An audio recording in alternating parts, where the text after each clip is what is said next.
What is going on, guys? This is OJ Light with PE Tips, and we are going to try something new for a little bit because I've recently picked up this book, and I think this book right here, it's called Wealth, No BS Wealth Attraction and the New Economy by Dan S. Kennedy. I think this book right here, guys. This is it. I think this is it. Now this book is about. It's really about wealth, right? It's about money. However, as I got into it, as I started really reading this, reading this.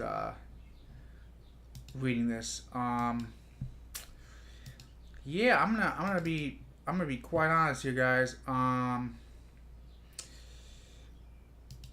think this book could be applied to women. I think if you think about it hard enough, it could be applied to fitness. Really, a better name for this book would have been attracting prosperity in all areas of your life. Okay, so let me kind of give you the what he's getting at in this book. So results in life are a result of particular actions that you take. Okay, particular actions lead to particular results. Okay. Um, However, for you to be even willing to take these certain type of actions, you have to have certain types of behaviors. Okay, things that you do on the daily, the way you think, the way you view the world, just little stuff that allows you to take these actions. Right. So the main premise of the book is that um, certain behaviors attract wealth into your life. Wealth is not built, it's not created, it's attractive. It's something I think like I almost think a woman would understand this concept better because you can make yourself look attractive for certain men. Wealth is like that. Wealth is like a man. And you need to become the hot bitch that it wants to get with, okay? That's kind of the that's kind of the premise of the book, okay? Or the vice versa. You're that hot dude that all the girls want to bang. But just take girl, like, it's kind of like that. So you have to have certain types of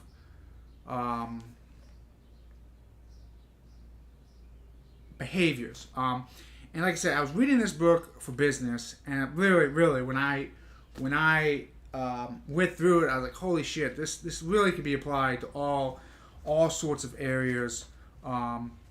In your life. Really, it's a really it's undercover good book. So I kind of want what we're gonna do is we're gonna. I know this might not be the most exciting thing to hear, but we're gonna read through this book, and I'm actually only gonna read like a chapter a day, and I'm actually been looking. I have a notebook here, and I've been looking at and thinking and listening and talking to people. And when I notice they either violate one of these behaviors or they embrace one of these behaviors, I write it down. I've been really like observing myself and other people, just to see if this thing pans out, right? And I've noticed actually it's kind of scary. I've noticed it once you start seeing it.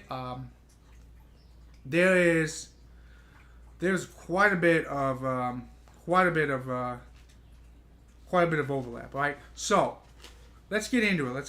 Let's really get into it, guys. So, wealth magnet number one is no guilt. Okay, and let's just kind of read through this first section, right? Most people's worldview of wealth is a zero-sum game. Okay. A big implement to attraction of wealth is the idea that the amount of wealth floating around to be attractive is limited. Okay? If you believe it's limited, then you believe that each dollar you have came to you at someone else's expense. Your gain is another loss, okay? That makes your subconscious mind queasy. So it keeps your wealth attraction power turned down, never to full power, okay? To let it operate at full power would be unfair and harmful to others. If you are a decent human being, you have this viewpoint, then you will always modulate your wealth attraction power. If too much starts pouring into easily, guilt is produced as if it were insulin being produced by the pancreas after pigging out on a whole piece. You can't help it. Your wealth magnetism will be turned down for you. Okay? So, think about these words, fair share. They are powerful, dangerous words. As an ethical, moral person, you'd probably think, hey, I don't want more than my fair share. Okay? But that reveals a belief that, and this is I highlighted it, guys, that wealth is limited. Okay? If you believe wealth is unlimited, there's no such thing as a share of it. Everybody's share is unlimited. There's nothing to have a share of. There's only unlimited. Your fair share is all you can possibly attract, as in anybody and everybody else's. In business, there's a similar idea, market share. But again, the premise is a finite, limited market instead of an infinitely expandable market. Okay. In the new economy, market share is the one of the most antiquated of concepts. Boundaries are broken. Even the smallest of businesses can be global in reach, thanks largely to the internet. Consumers have access to multiple and a multiplying range of choices, so classic brand loyalty has been replaced by search for an expedition of the thing that is precisely, perfectly appropriate. The market of all manner of goods and services is greater than ever before, yet the fragmentation of the market itself is greater and more complex than ever before. Okay? The attraction of wealth in this environment has little to do with somehow locking up a limited portion of a limited market, and everything to do with directly connecting with individuals and meeting their needs and interests. When you think in terms of being in business of creatively meeting the needs and interests of individuals, it's obvious that the size of the market available to you is limited only by your own creativity and initiative. Further, that whatever connection you create and accomplish has no relation to what anyone else does, whether a lot or little. Clinging to the old ideas of limitation blocks access to new opportunity. Give me one moment, guys. My dog is freaking out. All right, come on, buddy. You want out? Come on, out of the room. There you go. Come on. I'm doing something, buddy. All right, there you go. Okay, guys. So let me sorry about that. Let me go through this, guys. Let me actually explain what the guy just really said. Okay, so a lot of people think that there is a finite amount of money. Bullshit. It's bullshit. Relatively speaking, okay, there might be a mathematical limitation of money out there. Okay, but relatively speaking, money is infinite. Okay. I just watched a video. Like I said, I've been looking out for things that prove this statement or disprove it. I just watched a video, guys, where the guy stated the most amount of money he made was, get ready for this, $80 million in a single day. Okay, let me say that again. $80 million in a single day. Okay, for most of us, if we made $80 million in a single day, we would not have to work for the rest of our lives. Okay, if we kept an average lifestyle, even if the government took half of it, took half of that 80 million, and all you got was 40 million after the fact, you would still be wealthy. Okay, and now notice what he said. He didn't sell 80 million. He personally made 80 million in a single day. Okay, that is an absurd amount of money. Okay, to the average person. However, I would argue that this individual probably applied a lot of these concepts, and that opportunity readily presented itself, and he took it. Okay, to answer how he did it, he was a car salesman. I don't mean like onesie twosie cars. I mean like, selling 10,000 cars to a single dealership type of car salesman. Not the final user, but like the person who sells cars to the dealership. And he apparently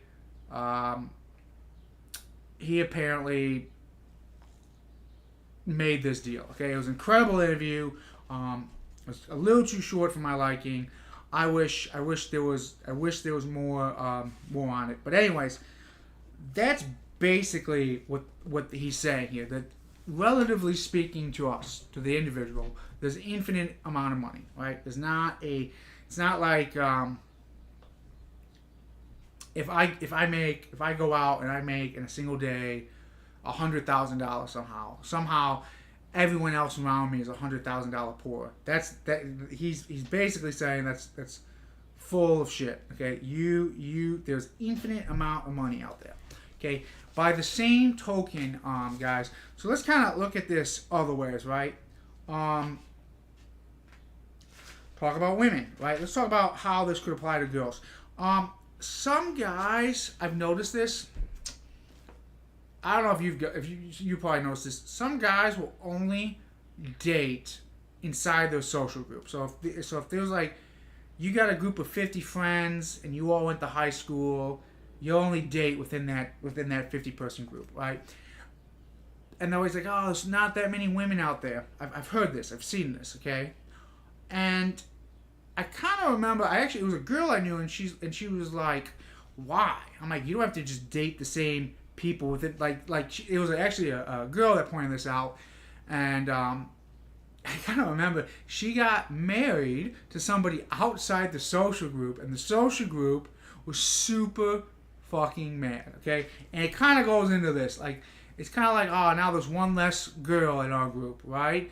But when you relatively think about it, like, now I live in Chicago, relatively speaking, there's infinite fucking women. Okay, like, there's more women in the Chicagoland area than I will meet in my lifetime. I could probably spend my whole lifetime trying to meet every woman in the Chicagoland area, and I would not accomplish it, because people travel through, people move in, they move out. I could spend my whole lifetime just trying that one goal, and it would not occur. Would not occur, guys.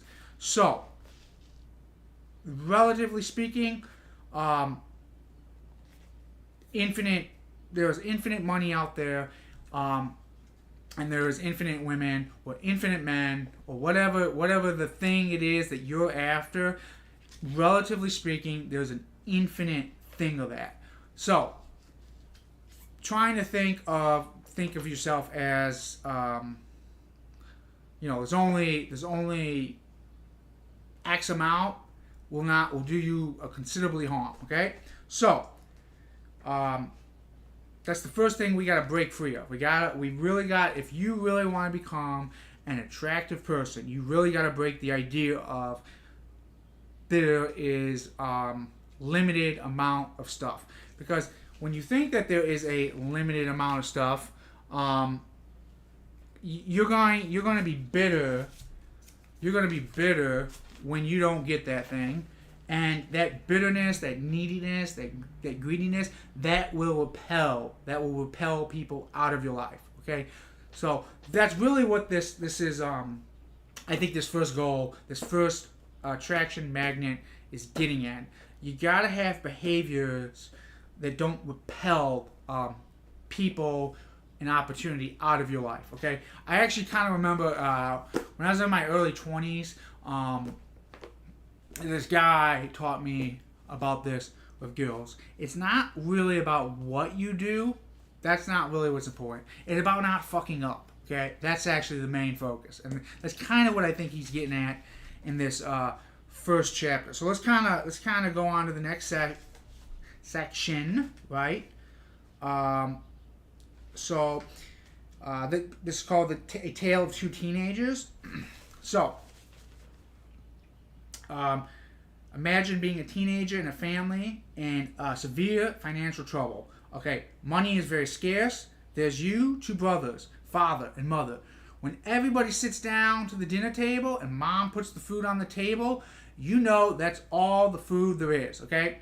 The bowl of mashed potatoes is all the mashed potatoes there are. You are hungry. You really want a big second helping of mashed potatoes. The bowl is right in front of you, within easy reach. But instead of just reaching out, dragging it over, and scooping out a pile of potatoes, you stop. You look around. You see who has potatoes on the plate. You look to see if your father's had plenty of potatoes. You hold back from fulfilling your desire out of concern with others may not have had their fair share. Maybe hungrier than you. You do not want to be someone else going hungry as a result of your appetite. See, now this is funny.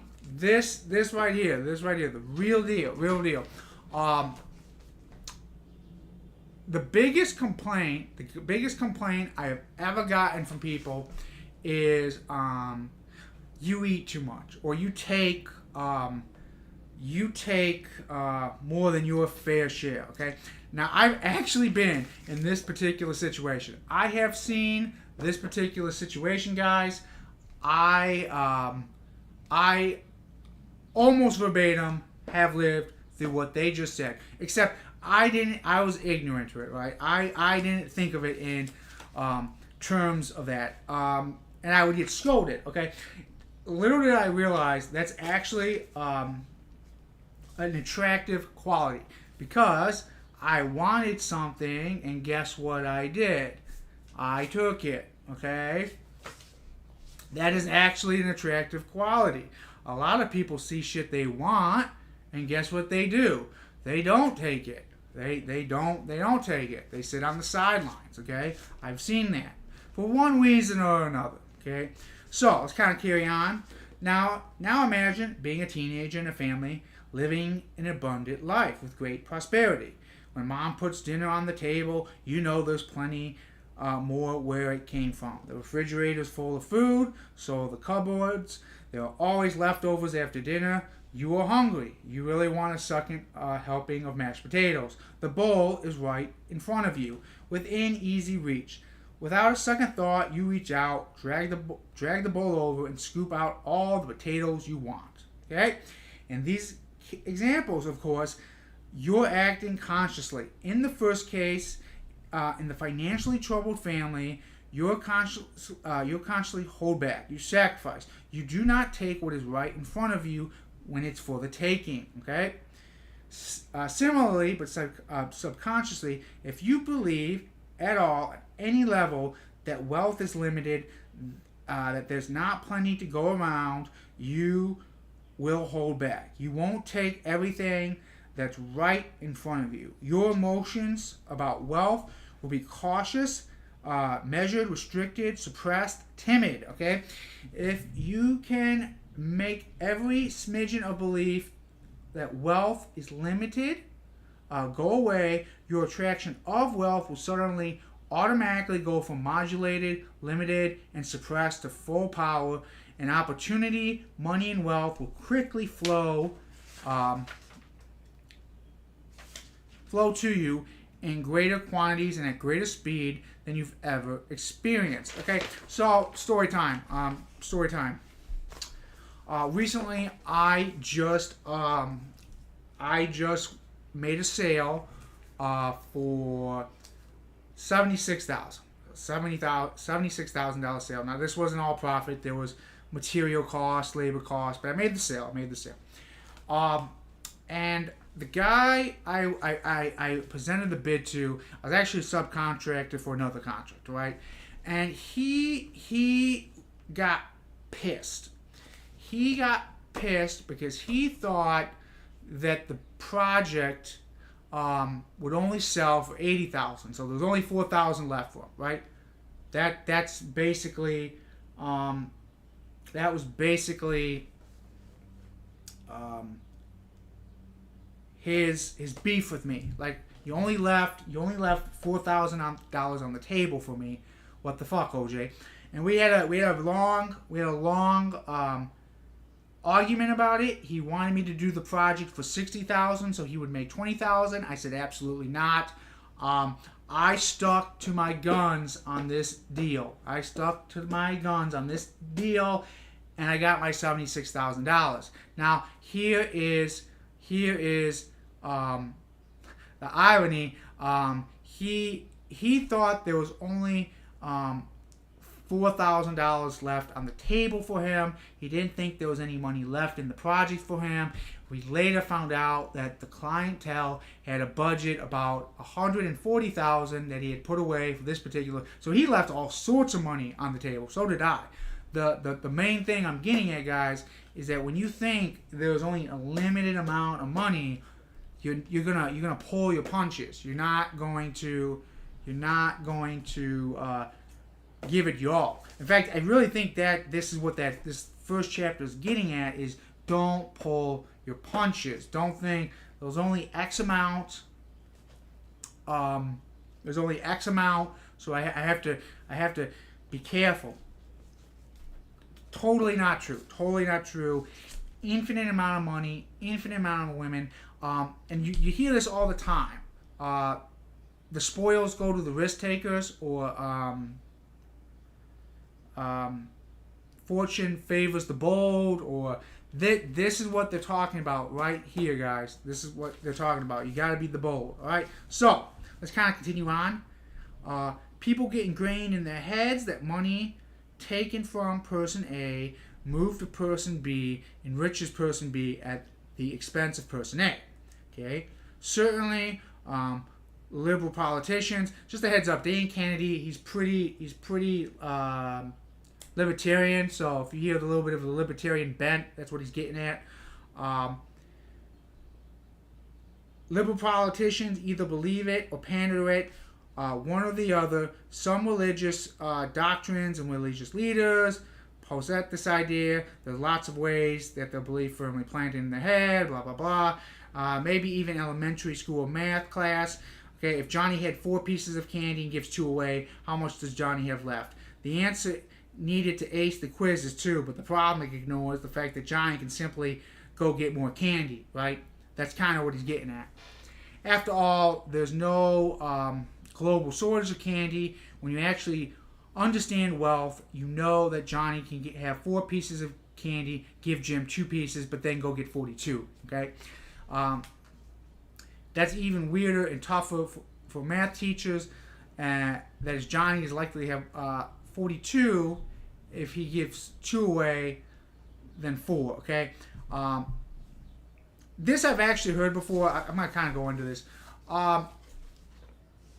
People who are more generous with their money tend to make more money, okay? It's not... See, a lot of people... I've seen this a lot, okay? And this kind of goes into one of the main... When we talk about being attractive, one of the things a lot of people think is, okay, I hear this all the time, the girl is only nice because she's pretty, or the guy is only cool because he's handsome. You kind of hear shit like that all the time. Or the guy, if you're talking about business, the guy is only generous because he's a millionaire, right? You hear some flavor of this. It's totally backwards. The reason he is a millionaire is because he's generous. That's the correct way to look at it. The reason the dude is handsome is because he's cool and collective, or has that dangerous vibe. Whatever it is, usually people swap the cause and effect the cause and effect when they look at reality. Okay, so most people are so wealth inhibited, they never even think in terms of getting wealthy, okay, or getting handsome or getting pretty, whatever it is.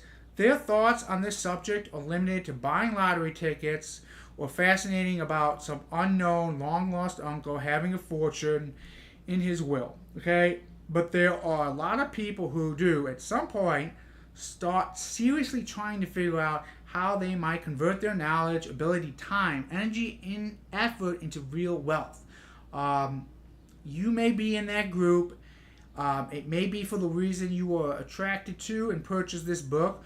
So a warning, the majority of people in this group never get traction, never get going, never get wealthy because they have suffered from wealth inhibition. I'm actually gonna back that up. So we're talking about personal looks a little bit, guys. I think this is what I'm about to say is hilarious. The easiest way and the cheapest way to get good looking is to go to the gym, start lifting weights, and eating a better diet. Okay, cheap, easy.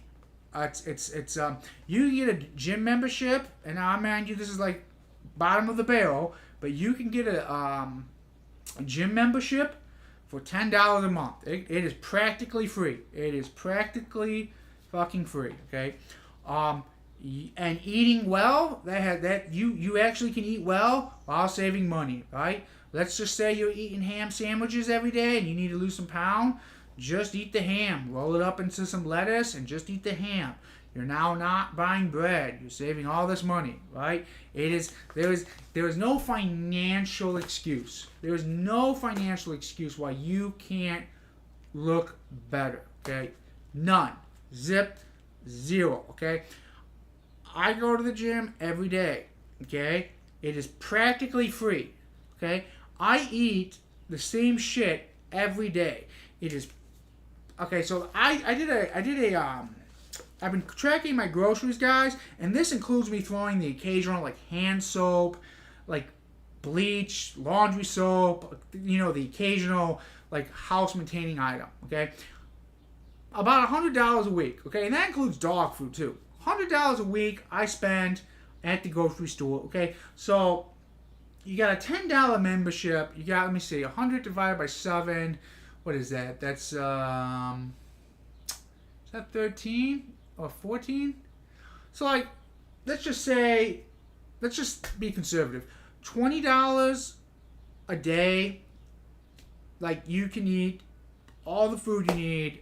That's healthy. $20 a day. Okay. I don't see it. Like, you probably could do better than that. You probably can eat less than $20 a day if you really tried. Let me think here. Like, I could have a can of tuna, 2 cans of tuna. What are that? $5. A little bit of mayo. I don't know. $8 lunch every day. I don't know. Probably 7, maybe. I don't know. No, there's no financial excuse not to look good. None. Zip. Zero. You want to be physically attractive? Hit the gym. Cut out the bad foods. You know what they are. I don't need to tell you what the bad foods are. You know what the bad foods are. Okay, guys? You know it. You know it. Okay? So, let's kind of keep going. Let's keep going, right? All right. If you believe wealth is limited, you view it as a zero-sum game. If you're inhibited, the inflation affects all sorts of things you do or don't do, such as what you will charge, for example, or who you'll ask money for. Okay. I've spent a lot of time working with people in sales who identify themselves as salespeople, like folks selling insurance, cars, fire alarms, as well as those who don't identify themselves as salespeople but are, like dentists, psychologists. Let me get into this. So, and I've heard this from my family. And I'm sure some of you will hear this from your family too. A lot of people don't like salespeople. And I have to admit, I have met some really shitty salespeople. But a good salesman, an honest salesman, okay, somebody who actually gets it, who is trying to sell products they know will benefit people's lives, and they use every tool in the pocket. Are probably the saviors of society. I'm not even shitting you. So like when vaccines came out, guys, they had to sell it to the public, right? When polio was like killing people left and right, they had to sell it to society, and they came up with the most fucking brilliant solution. Okay, whoever came up with this, 100% a salesman, 100% a salesman. They got Elvis. You can look this up. Elvis was one of the first people to ever be vaccinated, okay? That's how they sold it to the public. He got on live TV. They gave him the polio shot. Millions of people were going to get the shots like within the months afterwards, okay? Brilliant. Have you ever seen Elvis in his prime? He was an attractive looking individual too, right? So, there we go, guys. There we go. Okay, so let's kind of continue on. Where was I at? Okay. One has to do with price. Most fear discussions of price, fear raising prices, are paranoid about picking higher prices than the competitors. I've had to work a long time. Blah, blah, blah, blah. I've actually used this advice, guys. 100% works. Most people need to raise their prices. Most people need to raise the prices in business. I did it last year. Not one single objection. Same. I had the same average of sales throughout the whole year, and I made 20-30% more money on simply raising prices. No amount of sales dip. Okay, total bullshit. When people say when you think that, I forced blah blah blah. Okay, so second is pulling punches. Okay, I said this earlier, right, guys? I brought this up earlier. I have sometimes joked about one of my own businesses, freelance advertising copywriting, where I routinely charge fees. Now this is Dan Candy. $100,000 to $150,000 or more for a complete project, with no less than $25,000 for a single ad or sales letter, plus royalties. I say that the primary requirement for getting such high fees has little to do with my prowess as a copywriter and everything to do with my ability to keep a straight face and voice free of stammer when quoting the fee. This may be the reason a lot of art and unique dealers write the price down on a piece of paper and slide it across the desk to you. There's a truth in the joke. When the dentist quotes his 75,000 case to the patient, when the private residence club quotes the $250,000 membership fee, when anyone speaks any price of fee, there is a tendency for tremors, the temptation to discount without even being asked, out of fear, inhibition, and the presumption. In short, to pull your punches, okay? So, I've been saying this all along. Basically, this chapter says if you want to be an attractive person, if you want the money, you want the people of the opposite sex, you want whatever it is you want, you can't pull your punches. For whatever, if it be fear, guilt, whatever it is, you can't pull your punches. That's basically what he's getting at in this book. Consider the salesman who goes into the person's house to sell fire alarms. The fire alarm salesman with the stuffed Dalmatian under his arm and the burning house DVD marches in and discovers that he is in a place of relative poverty, at least by his standards. The two kids on the bare carpet in the living room, they probably have a good television, and pretty much everything else in the house is obviously hand-me-downs. beat up, falling apart, springs sticking up out of the couch seat. He can clearly see that these people aren't doing well. Conversationally, he discovers Popeye hasn't worked in 4 months, and one of the kids has some kind of problem that causes big medical bills, and on and on and on. The salesperson becomes increasingly queasy about closing these people on a $2,000 fire alarm sale, and in many cases, he will not close the sale. He will subconsciously pull his punches, accept the first objection easily, or he will consciously, deliberately throw the game at the end, toss that one aside, and get out of there. I'm sure we've all been in situations like that. This is an analogy to the way everybody behaves in all sorts of situations if operating from a belief of limited wealth. Okay? How much more we gotta go on this? Okay. So, my friend Glenn Turner tells the story from his earliest selling days of actually being chased by somebody who was mad that he wouldn't sell him a sewing machine. Glenn thought the person couldn't afford it, shouldn't go into debt to buy it, and obviously cut his presentation short abruptly, got up, and left, only to be literally chased down the street and caught by the husband, who called him on not trying to make the sale. How dare you think that of me? I've got the right to buy that thing for my wife if I want to. Okay? My speaking colleague, Zig Ziglar, again, this is Dan Candy, has a similar story from his earliest days selling cookware about the customer who was saving money for indoor plumbing. Discovering that they didn't have indoor plumbing, Zig backed off and didn't try to close the sale on the cookware. And the people were annoyed. They really wanted the pots and pans. Okay? The husband said, "We can put the plumbing in later. Mama wants those pots now." Okay? The queasiness about price and about whom somebody is selling to, about their ability to pay, their ability to afford, is all deadly. The truth is, anytime you start to make those decisions for other people, it really reflects more on what's going on eternally with you than it does with anyone else. Okay? You hear this a lot. Most reasons people, the most objections, most fears, it's all in your head. Right? So, there's something else to get clear about. The people who are without money, I love this saying, the people who are without money that you perceive to be disadvantaged for one reason or another, and you question whether you should sell something regardless of whether you get any of their money or not, they're going to be without money next week too. Okay?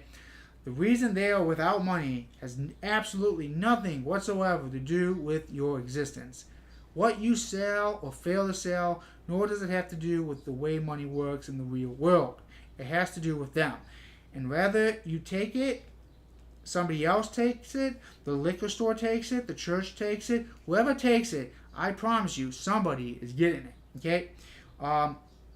Because they're without money now, they're going to be without money again. And most of them are going to be without money permanently because they never gain or act on any understanding of how money works. Okay? I know that sounds harsh, and you may not be face-to-face salesperson and never sit across the desk or table for someone you think can't afford it and sell them to her anyways. But the truth about this particular situation is the bigger truth about how the entire world of money and wealth. The truth is, whatever amount you get has nothing to do with how little anyone else ever. Okay, and I highlighted it, guys. This is like the climax of this paragraph here. If you want your wealth attraction glowing and functioning, and just use the word attraction at all, guys. Just use the word attraction. If you want your attraction glowing and functioning at full power, you can't have any queasiness. You can't have any reluctance. You can't have any inhibition. You can't ever pull a punch. If, in a bigger sense, you have to understand that whatever financial position anyone you know is in, anyone you do business with is in, anyone, period, is in, has nothing to do with you. In the biggest sense, you have to understand that whatever the state of economic affairs in the world, it has nothing to do with how much wealth you accumulate. Okay? Your wealth is an addition for you, but a subtraction for no one. Unless and until you buy the premise of this book, hook, line, and sinker, you will always suffer from wealth inhibition. Okay, yeah. All right, guys. So that is the first chapter. They have a couple. Let me see here. He has a couple notes on it. This first one is from Gene Simmons, guys. Let me kind of go into this. One of the greatest masters of wealth attraction worthy of your study is Gene Simmons, creator of the rock band Kiss. Okay, in recent years, you may have seen Gene in a reality TV show about his life on A&E, Gene Simmons Family Jewels. We've had Gene as a guest speaker at one of our conferences. We hold it each year for our Glazer Kennedy's Inside Circles. Members get to hear his life story and business strategies firsthand, and I spent a fair amount of time privately with them off stage, talking with them.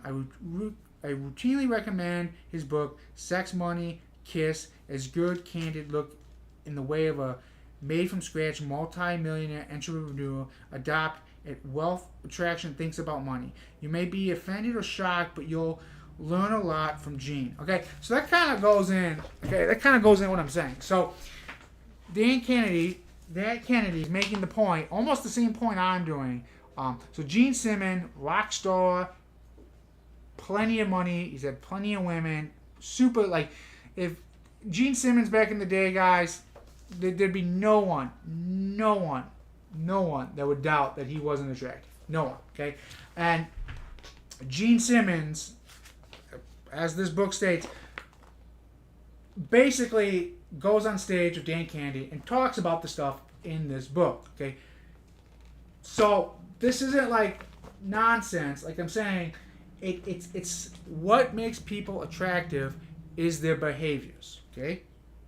For money, women, men, whatever you want, okay? What makes people attractive is their behaviors, and he's getting people who actually have had it all come out on stage and say, yes, he is correct, okay? So this next one is Newman's Own. Okay, no one mentioned this when reporting on his death, life, and work, but Paul Newman,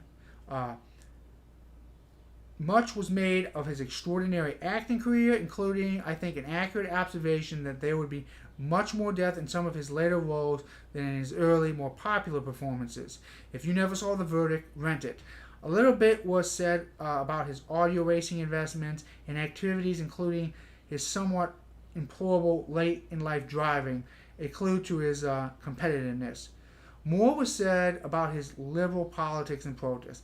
He was proud of being on President Nixon's enemy list, and he was a liberal even we conservatives could admire and respect, because he was knowledgeable, informed, principled, consistent, and walked his talk, okay? Kind of seeing the theme here, guys. Most was said about his development of his famous food company, which donates its profits to charity. But no one said anything about Owen's own words. Now I'm quoting Paul Newman here, guys. Now that I am heavily into peddling food, I begin to understand the romance of business, the allure of being the biggest fish in the pond, and the juice you get from beating out your competitors, okay? He also said not to lay claim to some terrible charity instinct, and it was a combination of circumstances. Had the business stayed small as the lock it was to start, he says, it would never have gone charitable. Of course, it quickly grew big, and hundreds of millions of dollars of Owen's own brand products have been sold. The charitable support provided and will now continue long after his death, a fine legacy. Somewhat accidentally, the business Paul Newman created and let his celebrity has become a new model for many for-profit companies with the purpose of funding social causes and supporting active charities. But the main point here is that behind the legendary blue-eyed lives of a ferocious competitor in his acting career, in his racing, in his business, Newman derived immense pleasure from beating out the competitors. A truth not often included in highly successful entrepreneurs' press kits and autobiographies is that it is revealed that interviews and other profiles of them is that they are not nice. You ever hear the saying, "Bad boys always get the girl"? It's because they're not nice. They are tough in specific competitive situations. They are even ruthless. They play to win, and they are usually not good losers. Okay, I listen to people and watch people closely and try to determine the extent and depth, consistently, of their competitive drive or lack therefore of. Personally, every single day I choose to work, I compete. I compete with the clock. I compete against the odds to develop successful marketing campaigns. I compete in the clutter, the crowded marketplace for attention.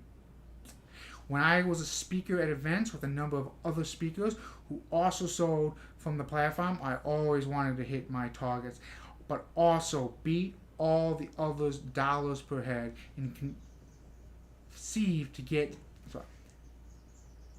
that information so I could tell whether I won or lost. It was my observation that winners have an emotional need to win. Find a way to score themselves in everything they do and really shrug off losing. However, that may be defined if you are intently, thoroughly studying any famously successful entrepreneur, present or past, about whom a wealth of information is available, you'll make the same observation. Alright guys, that is the end of the first chapter. So let's kind of just go over, before I finish this stream up, let me kind of go over a couple things. So first chapter, basically the two biggest points I think I got out of this is your wealth, or your attraction, you winning at anything, is an addition to for you, but a subtraction for no one. So let's get that in your head. And the last thing is you need to play to win and beat out the competition. Those are very attractive qualities, especially the last one. Play to win and beat out your competition. That is a very attractive quality. Okay, so that's all I have for you guys for this first episode. We're going to be doing this most nights until I get through this book. We're just trying that out right now, and I will see you guys tomorrow on the next magnet. Peace out, guys.